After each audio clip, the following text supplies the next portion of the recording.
عليكم ورحمة الله وبركاته. في شقة دور رابع جانبي من شارع الإدارة التعليمية، تالت نمرة من شارع الإدارة. شقة 3 أوض ريسبشن، تشطيب بتاع تشطيب محترم جدا، فيها كل الخدمات، كهرباء ومية وغاز، تليفون أرضي.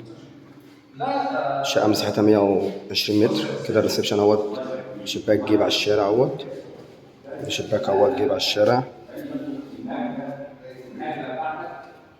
الشقة بسم الله ما شاء الله عليها، مش محتاجة أي مصروف خالص. هنا عندنا دورة التوزيع كده. عندنا كده أول أوضة بسم الله ما شاء الله عليها 4.5 في 3.5، مرتاحة جدا. الأوض كلها هنا تشيل أوض نوم مرتاحة زي ما احنا شايفين كده. أوض بسم الله ما شاء الله عليها مرتاحة. دورة التوزيع ديت فراغ محترمة. هنا عندنا الحمام، شايل القعدة والوحود مرتاحين.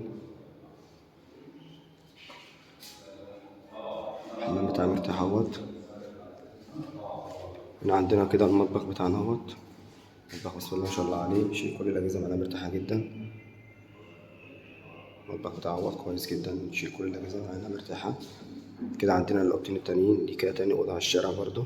الشقة عندنا 3 قطع على الشارع، شقة مش مصهوية زي ما احنا شايفين كده اهيت، شباك على الشارع. دي الأوضة التالتة برضو في البلكونة على الشارع برضو. الأوض كلها بسم الله ما شاء الله عليها، أوض مرتاحة جدا. الشقة مش مصهوية، دور رابع، أسانسير 3 عدادات، احنا شايفين كده اهيت. شقة هاوية ومش مصهوية.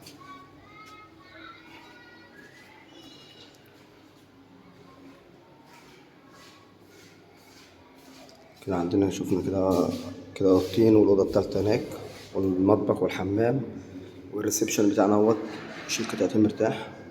شقة كاملة، العدادات كهرباء مية وغاز، ودور رابع، أسانسير، اتحاد ملاك، سلسلة ملكية، وحصة في الأرض. ربنا يبارك لصاحب النصيب إن شاء الله. السلام عليكم ورحمة الله وبركاته.